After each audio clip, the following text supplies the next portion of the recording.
This is a true crime podcast. It contains adult themes and content and may not be suitable for all listeners. Listener discretion is advised. You lost all constitutional rights the moment you walked through that door. When the judge sat down there, I sentenced you to 10 years at the Idaho State Penitentiary. You walked in that door, there was a number, and the inmate number stood there. If you're out there and live a past period, you get in here and just lay down and do it. Those inmates that were here in the institution during an execution, it had an impression on them that maybe was still with them to some extent. Maybe they don't think about it anymore, but it had an impression on them, I'm sure. They wouldn't let me out until I get back this stuff. 7 months later, I give it back to them. That was one of the problems we ran into. Is you had 5 or 6 guys that were sitting in a place, smoking and joking and drinking coffee. Pretty quick, they'd hatched a plan in there to get under your skin some way or try to figure a way out. Welcome back, everybody, to another episode of the Behind Gray Walls podcast, a podcast about the old Idaho State Penitentiary and the men and women who lived and worked here. My name's Anthony. I'm here in the trenches with Sam. Hi, everybody. Hey, Sam. And we are on the line with Skye out in D.C. How's it going, Skye? You know, things are going good. Very exciting news. I'm actually playing soccer again. So things are looking up. That's awesome, Skye. Yeah, you better not break another thing. So far, so good. I got shorter cleats. I've played 4 games so far, so it's going well. I did kind of hurt my shoulder the last time I played, but I think it's just because I'm over 30, which is boo to that. But anyway, how is spring going at the pen? And then we can get this party started on another great episode. Busy. Very busy. We've had, just today, we had about 350 kids coming through the site for guided tours and self-guided tours, and it's kind of a madhouse, but it's one of my favorite times of the year. Tours with students are so fun. There's no more rewarding tour than with the little kids and seeing them learning and growing and asking questions. It's a really cool experience as a guide. Yeah, seeing them light up to history. It's like, yes, if I can be that spark that gets you thinking about places that you're at and wow, there's a lot of history. There's a lot of people that came through these areas. We need to preserve this. It's so important for future generations to preserve it and getting them, early when they're in 4th grade and letting them see this history that's from when we were just a territory. It's really cool to see them spark up and go, and answer questions and make connections to history as well. It's it's my favorite thing. It's so fun. Yeah. I had this sweet 7-year-old girl a couple weeks ago. We were going to 3 Smithsonian museums, so it's a lot of stuff. And the whole time she just had this sour look on her face. And I was like, this poor little 7-year-old girl is being drug around Washington, D.C. by her grandparents. But I started talking to her and she said history was her favorite subject. Wow. And so we get done, just sour face the whole time. But I said, so did you have fun? And she said, this was my favorite thing I've done. Wow. And I said, what was your favorite museum? And she said, I don't even think I could pick one. And I was like, I love you. Oh my gosh. So yes, I completely understand. So yes. A little future Skye. Yeah. That's so I know, cool. I know. Every once in a while I meet him and I'm like, you can do this. You can do this. I promise. Yeah. It's so fun. I've met adults that I gave tours to 6, 7, 8 years ago, and they've run into me and they're like, you were my tour guide. And I'm like, wow, I don't remember you. It's been thousands of kids that I've given tours to since. But the fact that they still remember me and they've come back to the site, that meant so much. It was just oh my gosh, that's so cool that you remembered this. It wasn't just some field trip that you had totally spaced out. Yeah, totally. We all had those people in our lives who did that for us, right? And we've always remembered them, even if we never see them again. And so how cool to kind of be met with the idea that we are those people to someone, which is crazy. Again, it's crazy. Little old me, but I mean, how lucky that we get to do this kind of stuff, and I am where I am because of you guys and what I learned at that place and what you guys taught me and are still teaching those kids. Oh my gosh. Guys, I'm not trying to cry on a podcast recording. Anyway, I hear, Sam, you are giving us a story about a gangster. Am I correct? That is correct. Yes. Okay, let's hear it. A big part of my job is genealogy work, and I got reached out by Thomas Cribben's family. He served as a guard and police officer, and he really had an incredible history, which deserves an episode of its own. While I was going through his work as a law enforcer for the family, I uncovered this $1,000 bounty. And we all know I'm always interested in bounties. I started digging into it and was like, oh, this is a good story. Oh, this is a good story. And I was like, oh, this is a story I want to share with Skye. I was like, I think Skye would appreciate this story. So this one, I picked this as my last episode of the season, specifically for you, Skye. So if you don't like it, you are going to break my heart. Okay, well, no pressure. No pressure on me, no pressure on you. So, all right, I can't wait. I will be critiquing at the end. So just be ready for that. Alarmed at the practically complete breakdown of law in New York, Chicago, Philadelphia, Buffalo, and St. Louis, the federal government has decided to take a hand in checking operations of the traveling gang of killers. Those whose most recent crime was the murder of Phillips Mazzara, popular leader of the faction.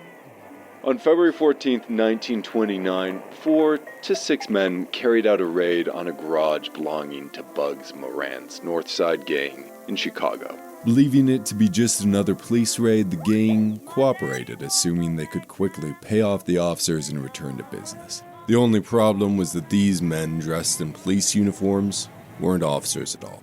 They lined up 7 members of the North Side gang facing the wall. Revealing Tommy guns and shotguns, they opened fire. Around 70 shots were fired, tearing the men apart in seconds. The perpetrators were never caught, but everyone knew who ordered the hit: Al Capone. Well, the St. Valentine's Day Massacre became the most notorious gangland hit of Prohibition. Gang violence on levels never seen before infiltrated every major city in the United States.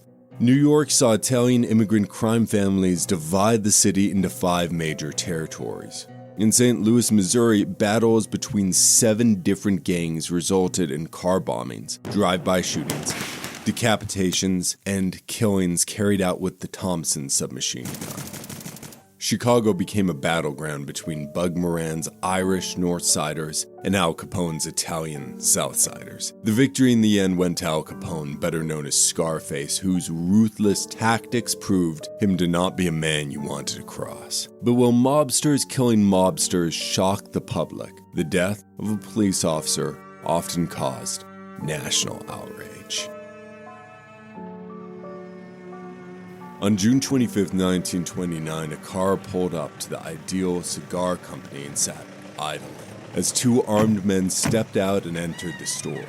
Inside, the owner, Clyde Tribby, watched as a large, muscular man approached the counter. The man, who went by the name Carl Ross, among many others, asked for cigarettes. Clyde reached to grab a pack from the shelf. When he turned back around, he found himself staring down the barrel of a gun. Stick 'em up. Clyde did as he was told. Something stirred in the back room. While Ross's accomplice kept his gun trained on Clyde, Ross stepped around the counter to investigate. There he encountered Patrolman William McCormick. Ross opened fire. The 2 robbers grabbed the cash, and Ross took the fallen officer's gun. They jumped back into the car and peeled rubber. The death of William McCormick became just another in a long list during those violent years.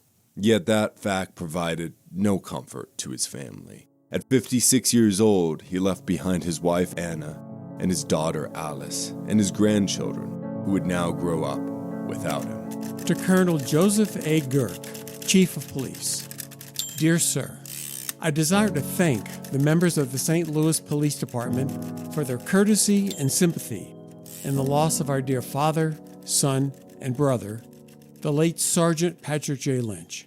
The splendid response of the members of the police department in our time of need is very gratifying to us. From John J. Lynch, Patrolman, 4th Police District, July 10, 1929. Even amid the chaos of gang warfare, this killing stood apart. Even the mafia typically avoided killing police officers at all costs. Carl Ross had just crossed that line. And with that, the hunt for the St. Louis gunman began.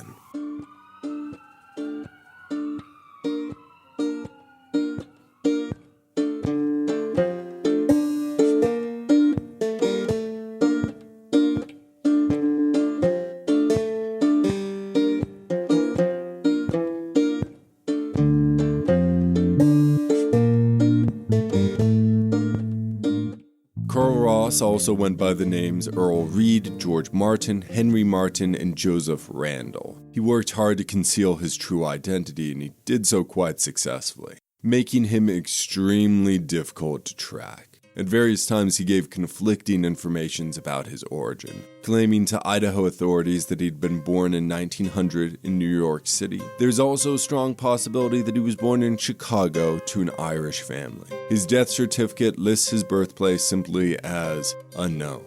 But based on his military record, I'm guessing Ross's real name was Clarence Edward Reynolds, and that he was born in Valparaiso, Indiana on April 20th. 1896, to Fred Reynolds and Mary Conroy. In 1916, at 21, he married an 18-year-old girl named Irene Richmond, and together they went on to have 2 children. Irene, who also went by Irene Miller, has proven just as elusive as her husband. It's possible that Irene and Ross used aliases of living people to throw authorities further off their tracks. In 1917, during World War I, Ross enlisted in the United States military in Chicago and was sent to Fort Oglethorpe, Georgia to train in Company D, 11th Infantry. On September 17, 1917, Ross, along with Private Aubrey Bybee, attacked and pistol-whipped one Everett Hawkins, a citizen, stealing $30 in Everett's automobile. It also appears at some point Ross also attacked his commanding officer. Ross and Bybee were caught and convicted of assault and robbery. Under the name Clarence E. Reynolds, Ross entered the federal penitentiary in Atlanta, Georgia under the number 7964. During his 2 years in the prison, which held a population of 1,200, Ross remained on good behavior. Because of this, many prison officials still had hope that this 21-year-old could still turn his life around. While in prison, Ross received letters from his wife, mother, and postcards of support from soldiers from the 11th Infantry. In return, Ross wrote many letters in return, including many heartfelt love letters to Jenny King. My dearest Jenny, I was so glad to hear from you. For if anything in this world that pleased me, in this world is a letter from the one I love. Now, Jenny, don't get it in your pretty head that I don't love you, for you are the only one for me. Yes, my dear girl. Get the next train out so you see you won't miss anything. I will bring you back with me so you see you are the only one for me. June 7th, 1919. If you're wondering, wait, I thought Ross was married to a woman named Irene, you would be in fact correct. Despite writing to his wife, Ross also wrote to Jenny promising to leave his wife for her, and claiming she was the only woman in the world for him. He's not lying. He totally means it.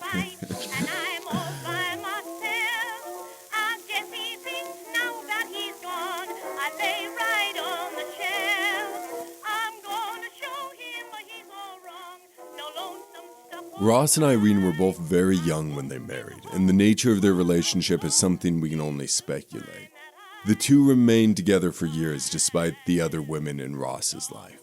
On July 9th, 1919, 2 days after sending that letter, Ross received parole and went out to try and find work. Which woman he left to is anyone's guess. For the next 3 years of parole, 35 letters were exchanged between Ross and the prison, creating a rather heartbreaking timeline.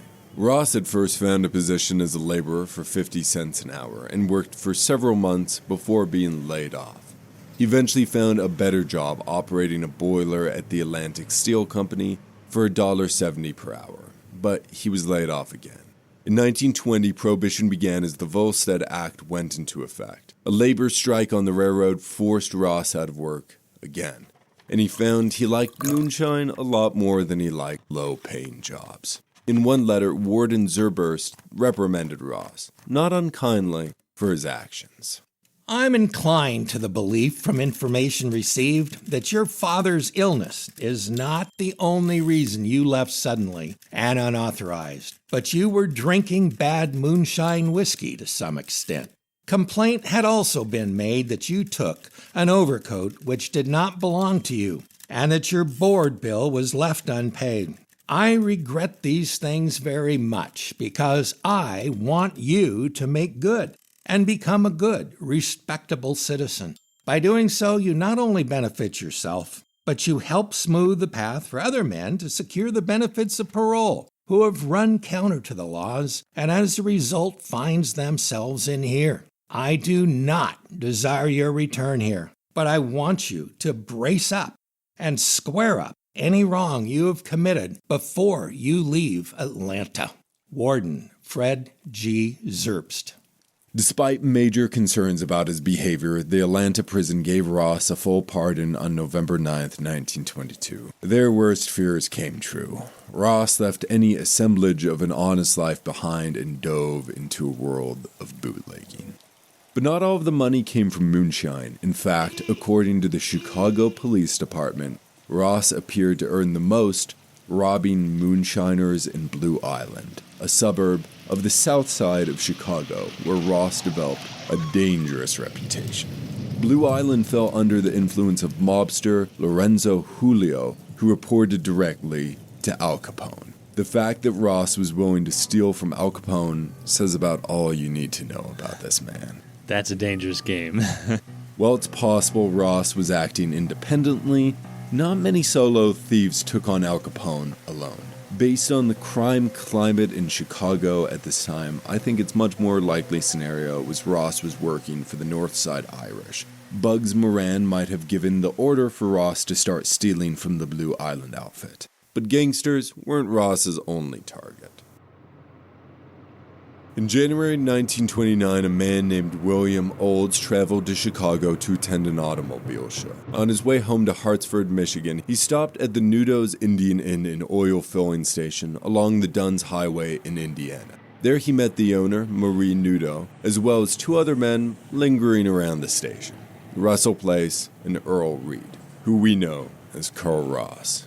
No matter the name, Ross was a hard man to miss.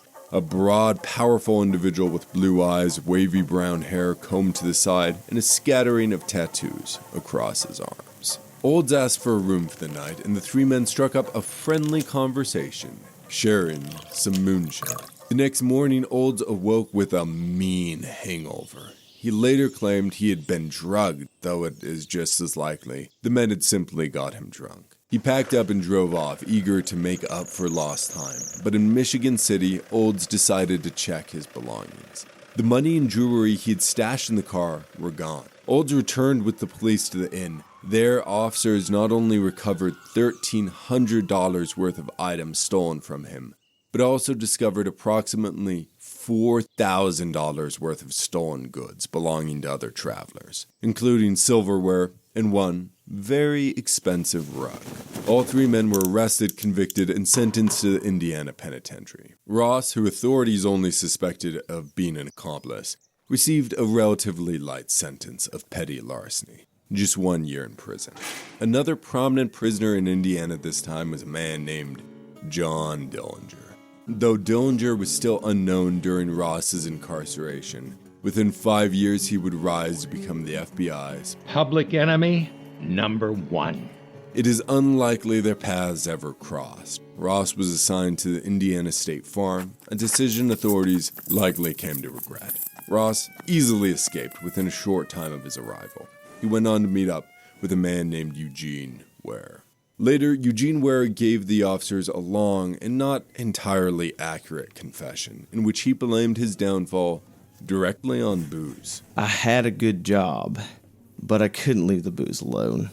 It got to me. Eugene was born in a respectable family and attended private school. As a young man, his brother, a successful oil salesman, helped him secure a good job in Oklahoma. Then started on the booze. Sometimes I made as much as $700 a month, but there was a rainy season and I couldn't get around to my customers. I started drinking whiskey and kept it up until I was discharged. After losing that job, Eugene drifted into real estate, only to lose that as well. Eventually, he found part-time work as a bartender in a St. Louis saloon. It was there that he became acquainted with a man on the run, Carl Ross, going by the name Ed Reed. One day after closing, Ross approached him. Come along and get some easy money. I had been drinking and didn't realize it was going to be a holdup until we got to the cigar store and Reed drew a gun. However, the robbery was far more planned than Eugene admitted. On June 25, 1929, the morning of the crime, Eugene Ware, Joseph Dyer, and William Maloney met with Carl Ross at his apartment. He lived there with his wife, Irene. Irene, now 31 years old, stood just over 5 feet tall, known for her fashionable dark bob. If she really is the woman depicted in the pictures we have of her, she is nothing short of stunning. Ross and Irene are now only listed as having one child. Together, they discuss the plan to rob the Ideal Cigar Company. Joseph, the mastermind behind the plan, would steal the group a car. Maloney would drive the stolen getaway vehicle. Eugene would carry out the robbery, while Ross would provide the muscle to ensure nothing went wrong. It seemed foolproof. What they'd not planned for was patrolman William McCormick already being inside the store. Years later, Ross gave this account to the police. Dyer suggested that we hold up the Ideal Cigar Store at 3908 South Broadway. Before that, we had pulled several stick-ups around town. Maloney drove us down there, and a block away we let Dyer out, because he was known in the neighborhood. Maloney stayed at the wheel, and Ware and I went into the store. We asked for cigarettes, and when the man behind the counter turned to get them, we pulled out our guns and told him it was a holdup. Stick 'em up. I went behind the counter to get the money, and then I saw the policeman reading a newspaper in the back room. I went back there, slapped the newspaper out of his hands, told him to stick 'em up. Stick 'em up. He didn't move, so I hit him on the side of the head with my automatic. He reached for his gun, and I hit him again. The pistol went off both times.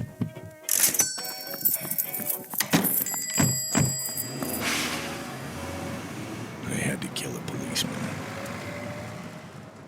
The trio abandoned the car, where Joseph was waiting with a second vehicle. From there, they fled to James McGalley, who hid them for 8 days.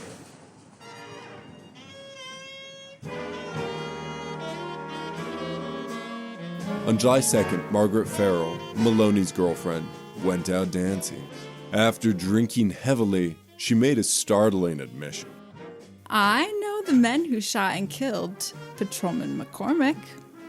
Word quickly spread and reached the police. They already knew Margaret had been seeing Maloney, and he was arrested that same day. Joseph Dyer was taken into custody the following day, and Eugene Ware spent the 4th of July in a jail cell after his arrest. Each member of the group pointed at Ross as the gunman, but Ross was already gone. As Police Captain Carroll began making arrests, Mrs. McGalley phoned Ross with a coded warning. Breakfast is not ready.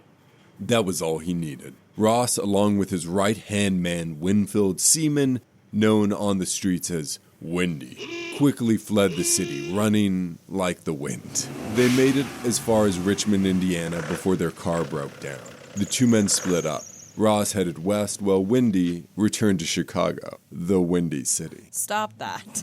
On July 28th, police raided a large party in Chicago and arrested 5 people, including Windy and 2 women, Lillian Douglas and Irene Miller. Irene did not even try to defend her husband to the authorities. He returned to the apartment with Eugene Ware about 7 o'clock on the night of the murder, and a man known to me as Maloney returned about 8. My husband, Clarence, told me that he had shot a policeman during an attempted robbery and that they would have to leave town. The women were eventually released. Eugene, Joseph, and Maloney were all convicted of first-degree murder and sentenced to life in prison. Windy, despite not being present during the crime, received a 10-year sentence as an accessory after the fact, and another 10-year sentence for robbery in the first degree. Meanwhile, James McGalley was convicted in an unrelated robbery murder of an overland banker and was sentenced to life in prison. With 5 members of the gang behind bars, only one remained at large. Carl Ross now made his way towards Idaho.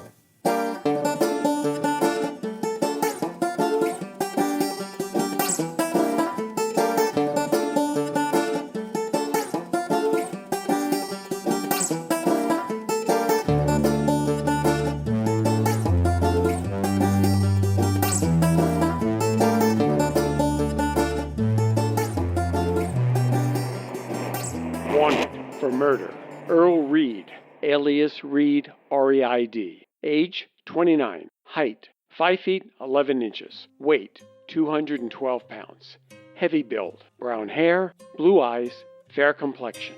On June 25, 1929, he shot and killed a police officer in this city while committing a holdup. He may be accompanied by his wife, Irene, age 30, approximately 5 feet 2 inches tall, weighing 90 to 100 pounds, with dark bobbed hair, and possibly a 12-year-old girl. Arrest, hold, and wire. Reward, $1,000. On October 24th, 1929, Black Thursday, the stock market crashed, plunging the United States into the Great Depression. The Roaring Twenties were essentially over, and with them went many of not just the comforts, but for many individuals, necessities as well. Our penitentiary, like many in the United States, offered a $50 reward for escaped prisoners. $1,000 would be a staggering $21,000 in today's currency, making it one of the larger rewards ever offered for an Idaho fugitive. This wanted poster was both distributed and aired on radios across the nation. At this time, however, authorities did not realize Ross had entered the Gem State. On June 11, 1930, two large unmasked men wearing dark shirts and blue overalls walked into the Wendell National Bank. One was recognized by locals as Philip Semick, better known as Dutch, wearing sunglasses. Carl Ross was a stranger to those in the room. Stick 'em up. Clerks William Jackson, Leslie Lawton, and Zola Gold raised their hands. A robber brought down a pistol onto the head of Albert Jacobson, whose hands apparently did not go up fast enough. Blood ran from the jagged wound on his head as he and the others were forced into the vault. Another blow rocked National Bank Examiner C.A. Glazer. It did not draw blood. 7 people were crammed into the vault before the door was slammed shut. Ross and Dutch leapt into a light Ford Roadster and sped out of town. Inside the vault, with only minutes of air, the victims struggled to remain calm until cashier Austin Swalweller, who had hidden during the robbery, managed to open the door. The Idaho Statesman reported. 2 unmasked bandits, flourishing 6 guns, as in days of old, stepped into the Wendell National Bank as the clock struck noon Wednesday, commanded clerks and customers to reach for the ceiling, scooped up exactly $5,564.45 in currency, and after locking the victims in the vault, sprinted away before the outside world had discovered what had occurred. Though the robbers had not been apprehended by Wednesday night, all roads leading out of Idaho were being closely guarded, with sheriffs and deputies from 4 counties tracing every available clue. Deputy Bert Stetson was heading home to Bellevue when the roadster sped past him. He turned his vehicle around and gave chase, but was unable to catch up. He quickly alerted Sheriff George Campbell and Haley, who took up the pursuit. Ross and Dutch managed to outmaneuver the sheriff at one point, cutting him off in front of a flock of sheep to slow him down. Despite this woolly delay, Sheriff Campbell closed the distance. One of the robbers leaned out of the roadster and opened fire. The sheriff did not slow. Instead, he rolled down his window and returned fire, emptying his revolver before the bandits pulled away once more. Farther down the road, the fleeing car swerved around a barricade Deputy Stetson had begun setting up. Stetson jumped back into his vehicle and joined the chase again, as the roadster took a curve too fast and lost control and overturned into the embankment. In a stroke of very bad timing, Stetson rounded the corner just after the crash, but before the men had emerged from the vehicle. Not seeing the wreck below, he continued on. Ross and Dutch fled on foot into the woods near the North Star mine above Haley. In the days that followed, a massive manhunt unfolded. Around $400 in silver was recovered from the wrecked car. 40 armed members of a posse combed through the surrounding forest, while planes flew overhead, searching for any signs of the fugitives. After 4 days of hiding in the wilderness with little to eat, Ross and Dutch were finally tracked down and arrested by Sheriff J.D. Berlogi and Sheriff Ollie Bates. When you see on movies, whether they're like modern or even back when like this is happening, you see things like these escapes where, you know, they manage to get right in front of a flock of sheep, or they manage to like, you know, have this crazy thing happen where they just barely avoid the cops, and you just think like, yeah, okay, like, okay, Hollywood. Sure. And so then when you hear that it like actually happened, you're just like, huh, okay. Interesting. Using a flock of sheep to outmaneuver cops is the most Idaho thing I've ever heard. Good for the cop for minding the health of the sheep. Rural Western thing to do, absolutely. Totally. I just can't believe it worked. I'm telling you. At the time of their capture, the men had less than $2,000 on them. The remaining $3,500 was missing. At first, they told officers, "We hid most of the money near a tree in the mountains." But after 2 days and being forced to look for the money, they changed their story. The money was given to a lady friend at a tourist camp in Ketchum. They never revealed the identity of this woman. Was it Irene, Ross's wife? We don't know, and likely never will. The missing money from the Wendell National Bank robbery was never recovered. The men pleaded guilty and the court moved swiftly. On June 17th, just 6 days after the robbery, and following the multi-day manhunt, both were convicted of robbery and sentenced to the Idaho State Penitentiary. So is the money still somewhere buried, hidden? It could be. It totally could be. I don't know. If Carl Ross stashed it, meaning to come back for it later, he never did, as we're going to find out. And so if they stashed it, it could still be there. Wow. It's hidden with Edna Eckersley's money. Yeah. This is all going on at the same time. Seriously. What if? So if you're inhaling near the North Star mine, keep an eye out. The Idaho Statesman declared, And that is a record of speedy justice of which we may be proud. It will engrave upon the minds of the irresponsible, as nothing else could, an admonition, don't do it. You will be caught. On June 18th, 1930, Ross and Dutch entered the prison. Ross listed his birthplace as New York City. He had lost 25 pounds since leaving St. Louis. Guards recorded multiple tattoos, a woman's head on his left forearm. On his right arm, a butterfly on his shoulder, an unidentified tattoo on his tricep, a woman's figure on his forearm, and the initials CER on the back of his arm. His build was described as husky.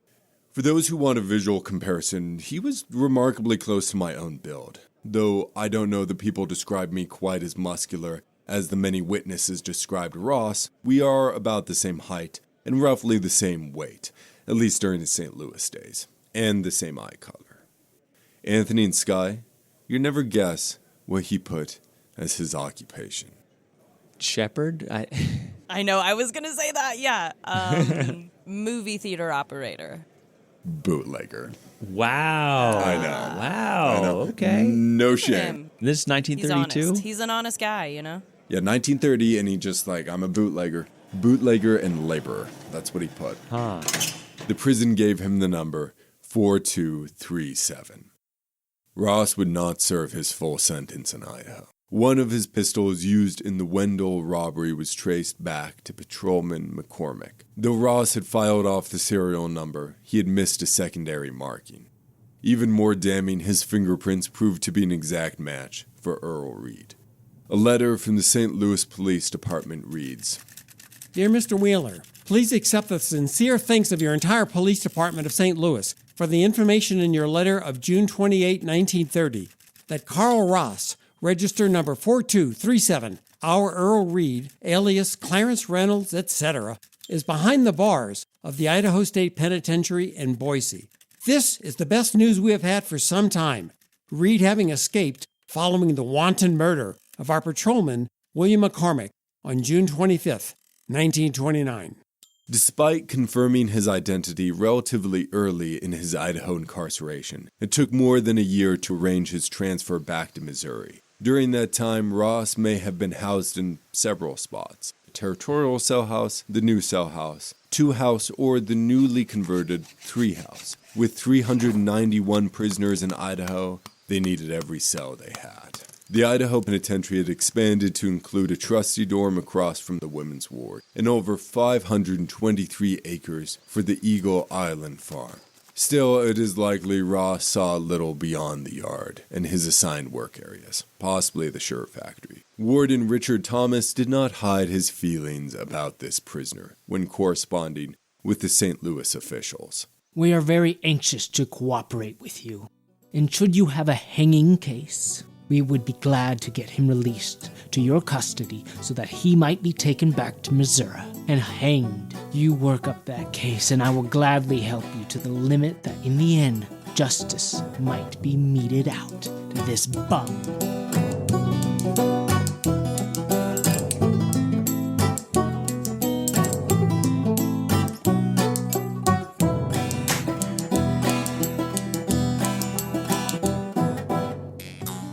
Well, I mean, this guy's bringing like big city gangster crime to Idaho, which, you know, you got to stop that before it becomes a real huge issue. And if you can make an example of somebody, Carl Ross is the man.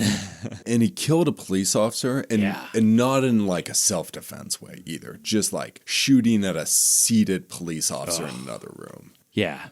Oh, that poor man who's just sitting there reading the newspaper, like, yeah. That was the chilling part to me of him going and slapping, like not being aware that he is about to meet his end while reading the daily news. That's horrific. And again, so pointless. Like, why? On October 5th, 1931, Ross was returned to St. Louis to stand trial. Here in Idaho, lawmen split the $1,000 bounty 19 ways. The judge found him guilty of first-degree murder and robbery, and sentenced him to life, plus 10 years in the Missouri State Penitentiary, where he was reunited with the remnants of his gang. One member, however, would not be there. Ross rejoined Eugene Ware, Joseph Dyer, William Maloney, and James McGalley at the Missouri State Penitentiary. But Wendy Seaman, who appeared to be one of Ross's closest friends, Ross never saw again. On October 18th the previous year, while Ross waited in the Idaho Penitentiary for his inevitable transfer, Wendy used his skills as a carpenter to earn a work position outside of the prison walls. Serving 20 years, 10 for robbery and 10 for helping Ross escape, Wendy was looking at many years behind bars. Not to mention earlier that L.G. Ayers ratted on Wendy, telling the police that he'd helped with the Overland Bank robbery that had got cashier Toddy Phelps killed. This is the crime Ross's friend James got sentenced for, committed in January of 1929. I also think it's quite possible Ross helped in this bank robbery that netted $10,000 and ended in the death of Phelps. Ross was never tried for this crime, and the authorities had not pressed charges against Wendy yet. But Wendy did not want to take any chances. In 1930, when guards looked away, Wendy Seaman and another prisoner, Morris Rosin, began to run. By the time they realized their absence, it was too late. They would never recapture Wendy. Warden Rudolph of the Missouri Penitentiary defended the escape, saying, "We try to pick men who won't run away, but now and then we make mistakes." On July 7th, police were called to a city workhouse against the Mississippi River after a report of a shooting in the area.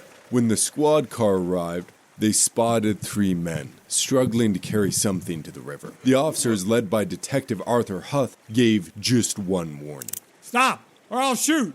The men answered with their revolvers. Huth dropped to a crouch and opened fire. After a short burst of gunfire and ricocheting bullets, all 3 men went down. Out of the gunmen, Morris Rosin had been shot in the back of the head, John Harrington in the chest and shoulder, and Harry Canton in the head and arm. All survived their wounds. When the cops moved in to make their arrest and provide first aid, they were shocked to find a 4th man. Ross's escaped friend, Wendy Seaman, lay there, his body riddled with bullets. Despite the gang's adamant claims that the cops had just shot Wendy to death, his cold body proved otherwise. He had been dead for some time.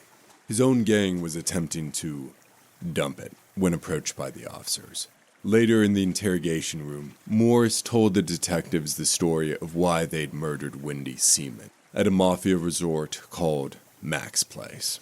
After drinking some beer, we sat down in front of the house. Seaman accused Harrington of trying to steal his wife away from him. Harrington said, "You're a liar." And then he got up and went inside the house. Seaman drew a pistol and followed them. Canton drew his pistol and told Seaman to put up his hands. Go to hell! Canton began shooting and Seaman fell. We picked Seaman up, put him in our car, and we started for the city hospital when the police jumped us. Canton did all the shooting at the police. At the time, we didn't know Seaman was dead, but later, we found out he had been shot through the heart and abdomen. We were just taking him to the hospital by the river. River water is great for bullet wounds. No one knows this, but I'm a doctor. I can say that. There are so many problems with this confession, I don't even know where to begin. The men were not in the car when approached by the police. The police indicated that all three of them had fired shots during the confrontation. And finally, if Seaman was still alive and they were trying to get him help, then why in the world were they throwing him into the river? Obviously, they knew Wendy was dead. And obviously, they were trying to send him to sleep with the fishes. As far as the dispute that led to Wendy's death, we're left with only the story provided by the gangsters. In another strange twist of fate, you never guess which woman the men were fighting over. Irene. It seems that Ross's lover might have left him for his right-hand man after Ross got locked up in Idaho. Perhaps she even shared with Wendy the money Ross stole from the Idaho bank. Either way, Ross likely would never see Irene again. And we know for a fact that he never got reunited with the now dead Wendy. Ross, now under the number 40242, found the Missouri State Penitentiary to be quite different from the one in Idaho. He entered the site when its population held over 4,000, but he saw it grow to 5,300 prisoners. A good illustration of the size difference between this institution and the Idaho Penitentiary, their hospital, which they began work on in 1935, was 5 stories high and contained 240 beds. The prisoner's most famous gangster, Charles Arthur, Pretty Boy Floyd, left just before Ross arrived. Pretty Boy was just one of many gunned down by law enforcers in 1934. In May of that year, Bunny Parker and Clyde Barrow were gunned down by Frank Hammer and his men. John Dillinger, public enemy number 1, met the same fate that June. Of course, Al Capone did not die in a gun battle. Found guilty of tax evasion in 1931, he was first sent to Atlanta, where Ross had served just 10 years prior. Then Al Capone was eventually transferred to Alcatraz, where he stayed until 1939. After leaving the prison, Scarface had lost his mind due to advanced syphilis. He spent his final years being cared for by his family, haunted by the ghosts of the friends he had killed, and eventually died in 1947. But by then, the era of the mobster had come to an end. With many of the major public enemies slain by federal officers in the last few months, and public interest in crime eradication intense, Cumming believes this is the psychological moment to hold. Passing of Prohibition brought an end to gangster warfare and its blood and sensationalism through 14 years. Liquor made the gangs, and the passing of Prohibition killed their activity. A few sought to survive by operating breweries, but the federal law intervened. Ross remained behind bars. In 1937, the gas chamber was built at the Missouri State Prison, where 40 of the site's executions took place. A fate Ross would not have to suffer. In fact, many community members of St. Louis wrote scathing articles to the editor that Ross had managed to escape the death penalty. However, Ross already bore a death sentence, just no one knew it yet. By the time they discovered his rectal cancer, it was far too late. On March 10, 1943, Ross died at 46 in the same Missouri State Penitentiary hospital he saw constructed during his stay. Ross's father was dead, his wife gone. Ross had listed his marital status as single. His brother Arthur appears to have not been in contact with him for some time. Someone, his mother I'm guessing, learned of his death and paid for his body to be shipped to burial in Kirksville, Missouri. His grave, just like so many parts of his life, remains hidden. And just like that, Ross slipped back into obscurity that he attempted to hide in for so many years. Just one more gangster, gunman, moonshiner who committed crimes in a decade of mob violence.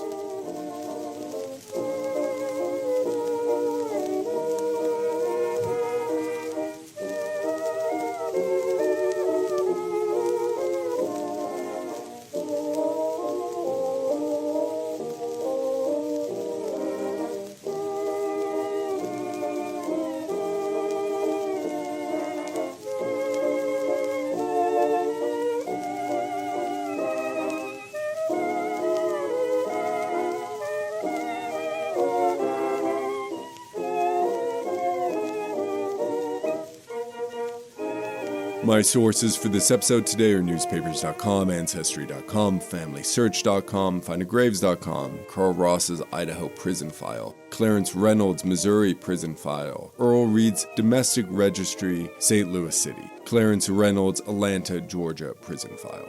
Scarface and the Untouchables by Brad Swartz and Max Allen Collins. The Dillinger Days by John Toland. Last Call by Daniel Orkrent. Gangs of St. Louis by Daniel Waugh. Public Enemies by Brian Burrow. A big thank you to Leanne at the Missouri State Archives, Kian at the Indiana State Archives, and Michelle at the National Archives in Atlanta. And as always, a huge thank you to the one and only Jim Riley. Yeah, super interesting, though. Really well done, of course. Yeah, I'm always looking for those connections to big names, So this wild, direct connection to these 1930s gangsters, to Al Capone, that's incredible, Sam. I'm so glad. And it's so funny how we stumble across these stories when you're just doing a genealogy or research request for a visitor. Yeah. And then that's when we always find these things that we're like, whoa, everybody listen, check this out. And so that's so cool. I love it. Well, and Thomas Cribbins was one of the men who got part of that bounty. He was one of the 19 men who got part of that 1,000 bounty because he had identified the fingerprints. Yeah. So when I started down this path, I just found the big bounty, the killing of the cop, and I started digging in, and there were more robberies. And it wasn't till I was almost done writing the episode that I found the Capone connection. Wow. And so that was really something that took so much digging to find. And a very slight connection to John Dillinger and Pretty Boy Floyd. Like this was a man that was connected. The two biggest things I did not know going into this project was how violent Missouri was, St. Louis. St. Louis was so awful during these years, so terribly violent, and how much overlap between Chicago, New York, and St. Louis. Wow, what a fascinating story. Cool connection. Nice. Nicely done, Sam. That's really fascinating. I'm really curious, what his life here was like. Did he talk about this stuff? Like, did people, know who he was or his connections or anything? And when were he was people avoiding him? Right. This big tattooed, the gunman from the big city. Yeah. Oh, yeah, I don't know. Well, nice job, Sam. It's fun to be out of the Old West for a hot minute, so... Don't worry, I'll take you to the Old West for the next one. Oh, listen, that wasn't a complaint by any means. I always enjoy the 30s. Yeah. Oh, yeah.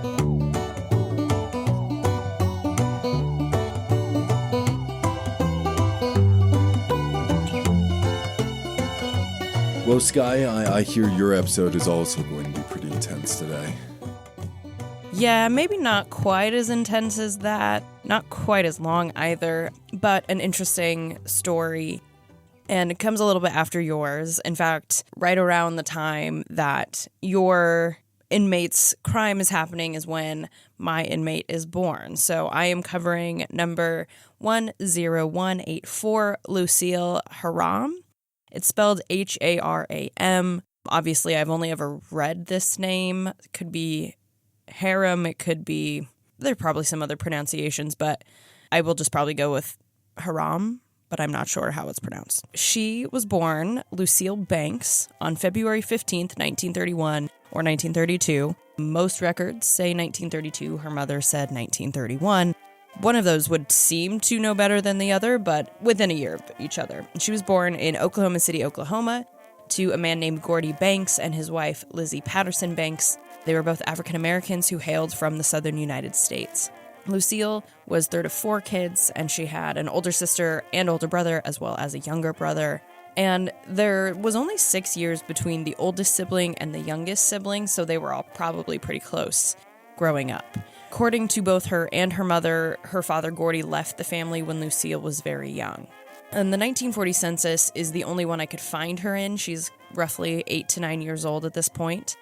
And by this point, her mother had remarried to a man named Sammy Davis, and the family still lived in Oklahoma. Now, of course, I'm sure you're wondering, hey, I know of another famous African-American, Sammy Davis. As far as I know, no relation. Lucille goes to a school that her mother called Emma Page. She herself called Emmon, E-M-M-O-N Page. And so I was really curious, especially if it was called Emma Page, because it would insinuate it's named after someone. So I tried to do a little bit of digging and ended up, because I don't know about you guys, but sometimes when I find names, I'm like, who is this named after? Mm-hmm. And this school actually was likely called Inman Page, I-N-M-A-N. So you can kind of see it combined in Emma and Emmon. This was named after an influential African-American educator in the state of Oklahoma. Just a quick rabbit hole. He was born into slavery, and his family moved out here to Washington, D.C. during the Civil War, which is actually very common for a lot of formerly enslaved African-Americans, that once they were freed, they came to Washington, D.C. Here he attends Howard University for 2 years, a historically black college here in D.C., and then he enrolls at Brown University in Rhode Island. He was among the first African Americans to be admitted into Brown, and he, along with another man named George Washington Milford, they were among the first Black Americans to graduate from Brown University.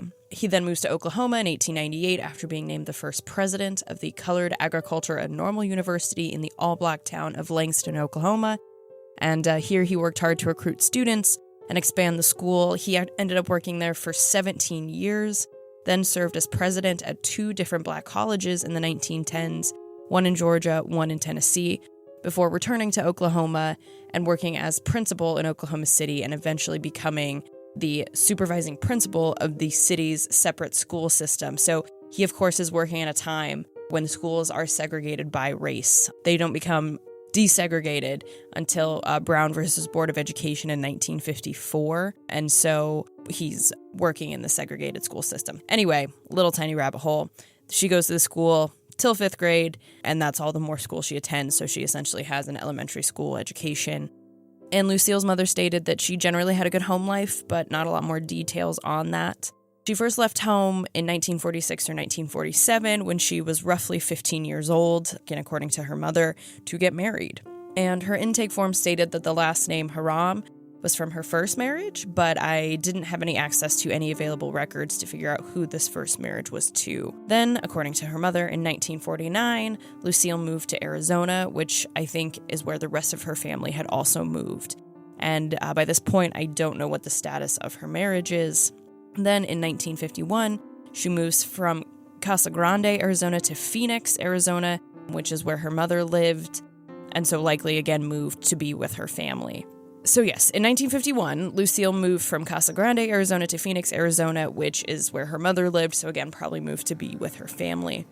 And right around this time, actually 1952, Lucille herself said she started working on a cotton farm, especially during the summer, doing a process called chopping cotton. And this is where workers have to chop the weeds from around the cotton plant.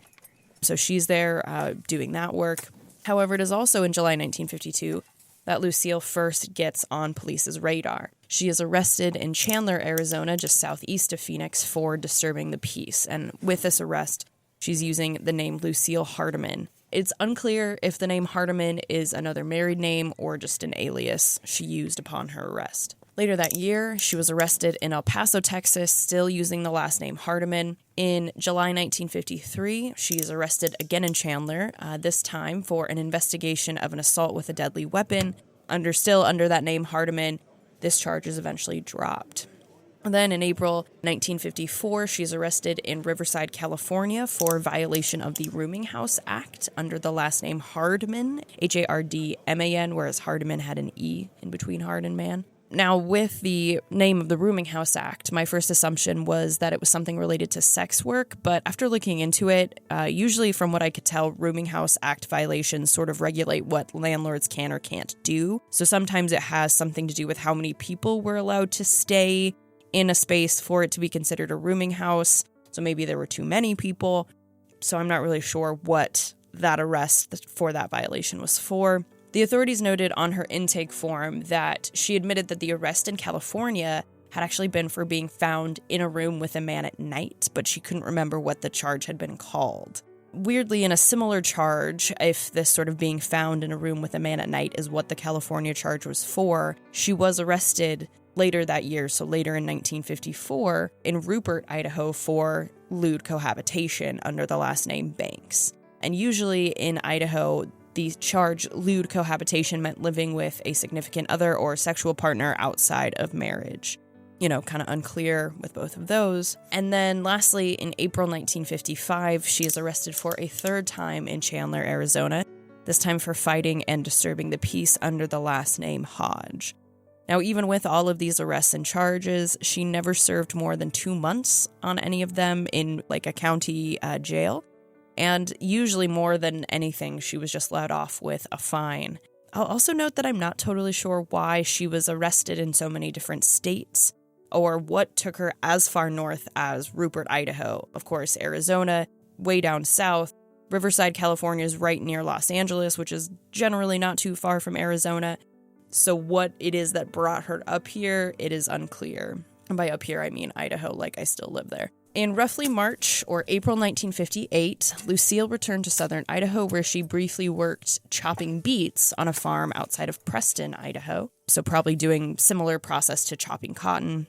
And it is also at this time that we know that she was living with a man named Willie Hill, and per all accounts, the two of them were common law married. Now, we've talked about common law marriage a lot before. Common law marriage is actually no longer recognized in the state of Idaho, but it was prior to the year 1996. And all you needed at that time to be common law married, at least in Idaho, was the two parties had to make some kind of consent, and it could even just be vocal consent. Yes, I would like to marry you. And they needed to, for all intents and purposes, consider themselves husband and wife, so live together, change names, whatever the case may be. I guess they had done all of those things. There is a possibility that the two of them met in Arizona and moved to Idaho together, but only one newspaper article that I found mentioned that fact, so it's unconfirmed where they met, how they ended up common law married. And in fact, we don't really know that much about Willie Hill. He was born in 1927, so he's probably 4 to 5 years older than Lucille. And in Rupert, he was working at a nearby farm during the potato harvest. And as the couple transitioned into the new year of 1959, undoubtedly they had some hopes, some resolutions for how the year might go, how it might be better than the last year, as we always do. But just 3 days into the new year, Lucille really set the tone for how the year 1959 would go, and I bet you can guess that it's not good. The Idaho Daily Statesman reported on July 3rd, 1959, that a man identified as Willie Hill had been stabbed to death in a local park with a butcher knife. His injuries were fatal, having his jugular vein cut. After he'd been stabbed, he staggered out of the park to try to get help, but he collapsed in front of a local business called Ray's Sport Shop.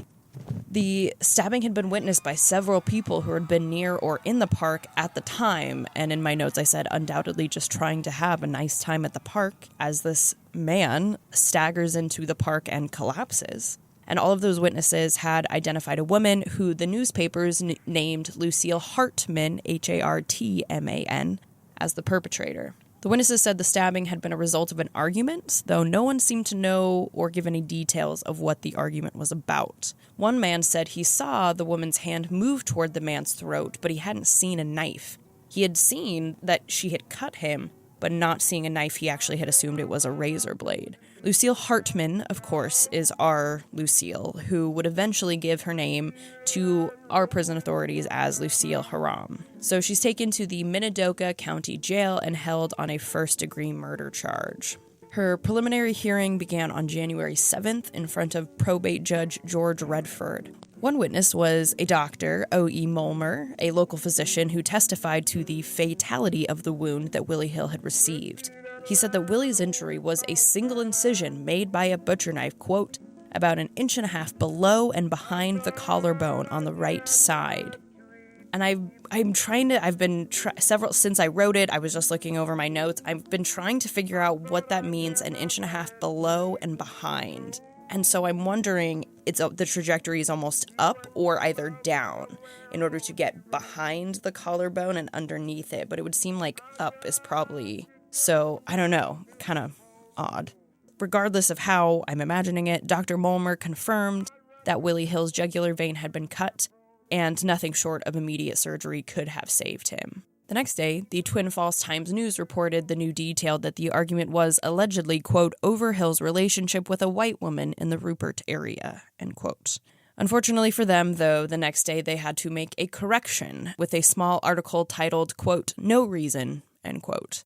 In this article, they were sort of forced to state a retraction that the stabbing had been over Hill's relationship with a white woman, and they had to say that, in fact, the official reason was not known.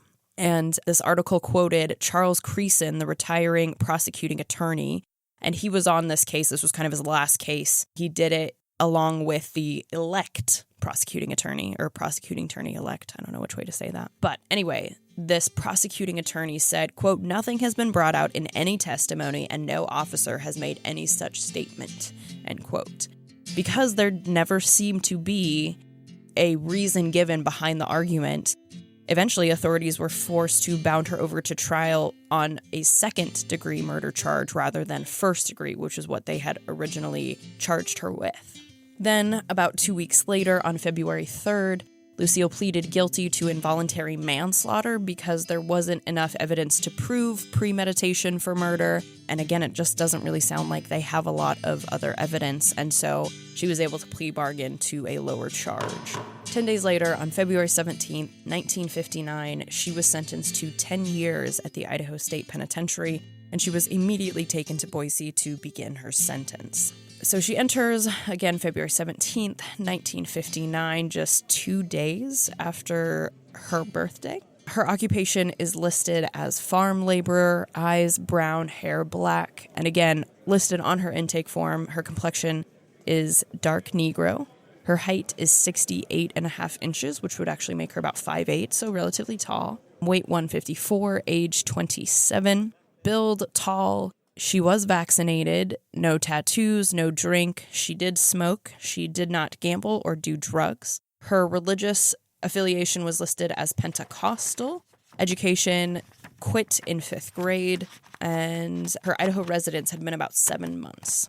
And then her official, I guess the judge, this is what the judge wrote upon her intake. On January 2nd, 1959, defendant met one Willie Hill in the city park. Defendant drew a kitchen butcher knife and stabbed Hill in the neck, and he died a few moments later. Apparently, they had been living together. She contends there was some fear of him that he had teased her considerably. And teased is in quotes. The exact facts are not clear. At any rate, the charge was first-degree murder. The committing magistrate on preliminary hearing reduced the charge to second degree. The day before the trial, the defendant entered a plea of guilty to the lesser included offense. And in view of a previous conviction of deadly weapons charge, the court gave the maximum sentence. And this is all the more information we have about the argument or the reason behind the fatal stabbing was that he had teased her, quote unquote, and that she was afraid of him. To some extent. Now, her Bertillon is pretty marked up.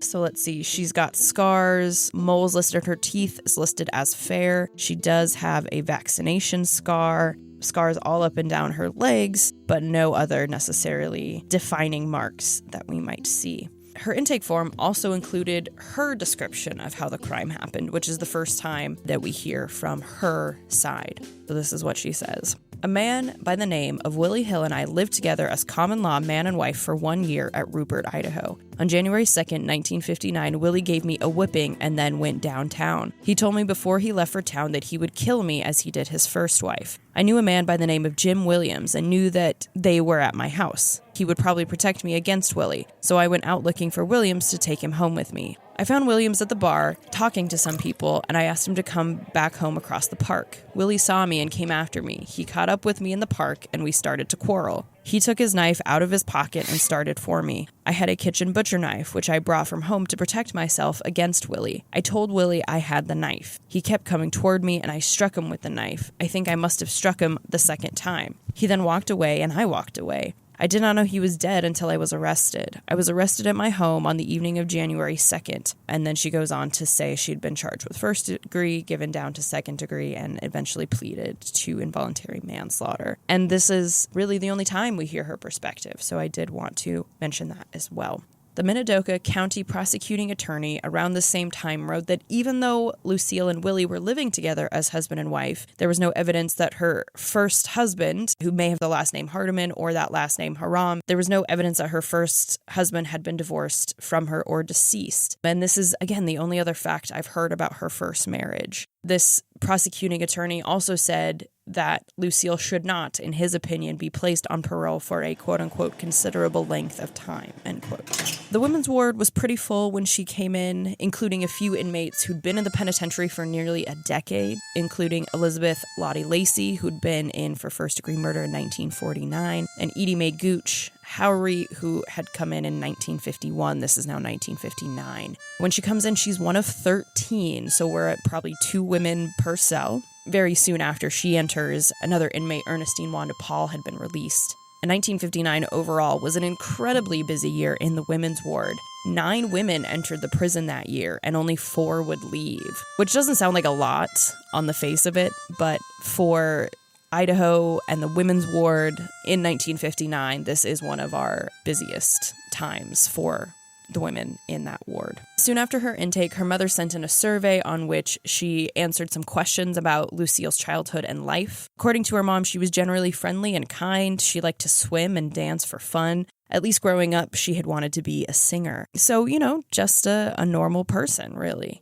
So Lucille first appeared in front of the Board of Corrections for a potential parole in August 1959, but her case was passed to the board for 1960. Eventually, in 61, they're going to pass it to one more year board meeting. Finally, in July 1961, so about 2 years, I shouldn't even say finally, because 2 years is not a terribly long time, but in July 1961, her behavior was so good that her sentence was actually commuted from 10 years to 8, which then, of course, meant that she could be released on parole sooner than her original sentence, because you usually have to serve a third, at least back then. In fact, Matron Rowan, one of our long-standing matrons, which I really do need to do an episode on all of our known matrons. Anyway, Matron Rowan recommended releasing Lucille on parole, saying, quote, "This girl is very cooperative, does her details well, does considerable fancy work, helps others," end quote. And at the same time, another report said one of Lucille's main duties was washing dishes in the women's ward. And the same report that mentioned her washing dishes stated that, quote, "She did not intend to kill the man, and she was sorry that she killed him, that she really liked him, and he was good to her before this time," end quote. After she has her sentence commuted, she is able to come up for parole within about a year or so. There were some slight hiccups that they had to work out so that she could be paroled to Arizona to live with her mother. In fact, when they first got in contact with her mother, whose name was now Lizzie Davis, the living situation was not amenable to having a parolee, so at first they did have to reject her parole plan. But by late September, her mother was able to secure alternate housing and her parole plan was approved. She was released from the Idaho State Penitentiary on parole on October 17th, 1961. She served 2 years and 8 months on a 10 and then 8-year sentence, which really is not a lot of time. But I think also, again, this time at the women's ward is very full. And I also think that the prison is starting to show its age a little bit. And so I think this time often saw much shorter sentences, especially for women, regardless of what the charge was. Would you guys kind of agree with that? Yeah, absolutely. I mean, you have, okay. Room for 14 people and not a lot of programming for these women, not a lot for them to do. So just basically warehousing 14 people in this cramped space. And it was 40 some years old at this point, right?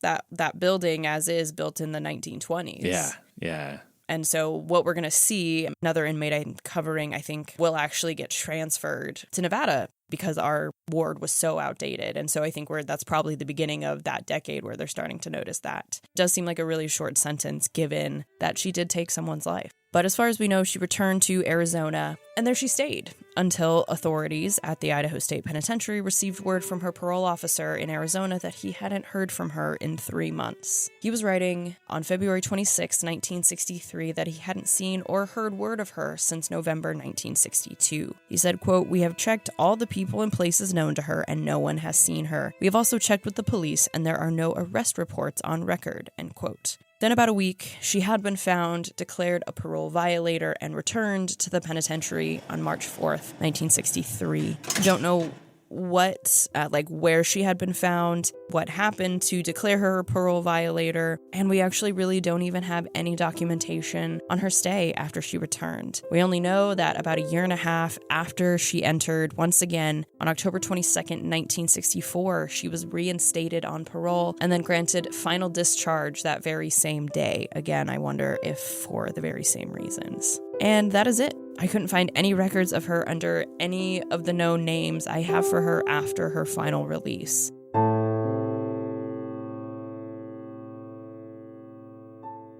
Kind of a short and maybe less intense than Sam's was, but Sam's are always so intense. He loves guns, so there's always gunfights and gun battles going on. But, arguably a butcher knife attack is pretty tough. Pretty terrifying.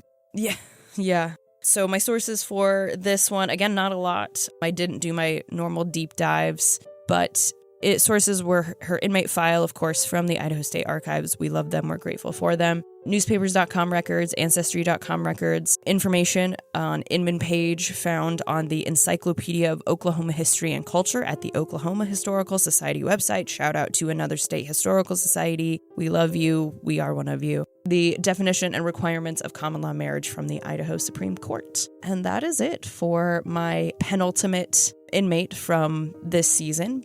What a story. Yeah. More details about her early life than we often find for African-American inmates, especially women inmates. So I was grateful for that. But yeah, definitely pretty simple, I guess, in the fact that she didn't have any arrest records that I could find. That's positive. But of course, I don't know the end of her story. Sometimes this happens. We see different domestic disputes driving women in the penitentiary. In fact, just this season, you've talked about a few. It feels a little rare to see one in a public park, though. I was grateful that they did record her version of it because that isn't. We don't always get that. And certainly the version that she gives makes sense. Of course, the official record really doesn't give that many details about what happened. And because other than her fear, there isn't a motive that is super clear. Grateful that at least they had her version of it, which gives us like a tiny glimpse into perhaps what was going on. But of course, everyone's perspective is one-sided. And so, we don't really know the truth. Yeah. I mean, it seems like the authorities started to side more with her, going from first degree to second degree and then to involuntary manslaughter. Like you could see that the justice system was working, that they were seeing like, okay, there is a little bit of a history. And I'm really curious about his ex-wife that, this story that he murdered. That allegedly. I would love to know more about that. Yeah. Yeah, I should have looked more into that. That was just something I must have copied it down and then gotten distracted, or else I for sure would have zoned in on that. Well, another episode in the books. Yeah, 109. Woo! 109. I can't believe. Oh, I've got a very brutal one to end on. Oh, no. Next week. So I hope you guys are prepared. Okay. And if you're not, skip it. Yeah. Okay. Trigger warning on all accounts. If you're having a bad week, skip the next episode. You'll just have to wait and find out. I can't. Well, we'll start with mine because mine is not that intense. But now I can't wait, and I'm scared for yours. It's bad. Yeah. Oh no. Is it one that is well known, or is this one that you have discovered? No, this is one we've alluded to multiple times throughout this whole podcast, that like someday I'm going to cover this person. Wow. Well, you guys, another great set of stories, great research you've done. Thank you for pulling all of this together. Skye, you always have the most difficult time. Multiple names, multiple spellings, all the last names you have to try to track down. And good job with pulling what you could on this. That's such a hard story to track down, and man. Thanks. Well, always happy to do it, to give these stories, the light that they deserve. That was why we do the pod. Good job, Skye. That was great. We should do, at the end of every episode, Skye's Movie Corner, because when you brought up the St. Valentine's Day Massacre, of course, I wasn't going to interrupt you because it is a very serious thing, but there's an incredible, funny, and I shouldn't say version of it, but a play on St. Valentine's Day Massacre in the incredible 1959 Some Like It Hot. I cannot recommend it enough. Marilyn Monroe. It's about two guys who witness the St. Valentine's Day Massacre and go on the run by dressing up as members of an all-girls band, which sounds like it would be really offensive and terrible, but it actually holds up very well. So if you are looking for something funny to kind of get your mind off of things, highly, highly recommend. All right, everybody. Do your own time. Do your own number.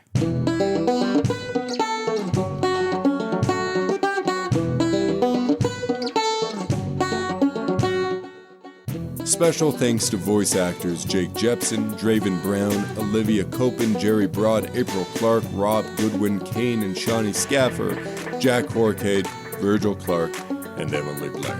Thank you very much. If you enjoyed Behind Gray Walls, please rate, review, and subscribe so others can find our podcast.